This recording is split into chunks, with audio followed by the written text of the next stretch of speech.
এইরকম ওয়াজ আমি আমার জীবনেও শুনি নাই। সারা রাত মোবাইল টিপে সকাল 9টা থেকে মোবাইলের মাঝে চার্জ নাই, মোবাইলের মাঝে চার্জ নাই। এবার মাইকিং চলে সকাল 8টা থেকে বিকাল 4টা পর্যন্ত কারেন্ট থাকবে।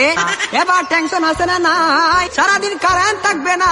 আর যদি কারেন্ট না থাকে আমার মোবাইলটা বন্ধ হয়ে যাবে, আর ওই পারে কথা বলা যাবে না। এবার ওই পার থেকে রাগ করবে কি করবে না। এবার যখন বিকাল 4টা বেজে গেল, এই মাত্র কারেন্ট আসলো আর মোবাইলটা চার্জে লাগাইয়ে টিপানো আরম্ভ। এবার মেসেজ করে হাই, এবার গিয়ে দেখে ওই পার থেকে ব্লক করে দিছে।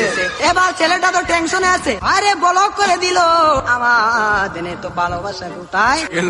এবার 2 দিন পরে ব্লকটা খুললো, 2 দিন পরে ব্লকটা খুললো। এই 2 দিনের মাঝে ছেলেটার আরেকটা হয়ে গেছে, আরেকটা হয়ে গেছে। এবার মেয়েটা বলে তোমার সাথে আমি পালিয়ে যাবো, আমাদের বাড়িতে মানবে না, চলো আমরা পালিয়ে যাই। আমি রাগ করেছিলাম, আমার রাগ তুমি কেন ভাঙ্গাও না। আর ছেলেটা রাগ কি ভাঙ্গাবে, এই 2 দিনের মাঝে আর একটা কপালের মাঝে জুইটা গেছে।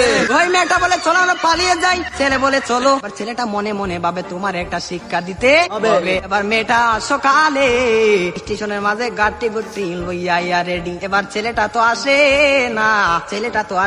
না, আর মেয়েটা বাড়িতে কি যাবে, বাড়ির মাঝে 3 হাত লম্বা একটা চিঠি দিয়া পাইছে। পাশের গ্রামের রফিক মিয়ার সাথে পালিয়ে যাবে, বাড়িতে চিঠি দিয়ে যায়। আর বাড়িতে মাঝে কোনদিন আসবো না, তার নয় কার না, আমি কোনদিন বাড়ির মাঝে আসবো না। আমি চলে গেলাম পাশের গ্রামের রফিক মিয়ার সাথে। আর রফিক মিয়া তো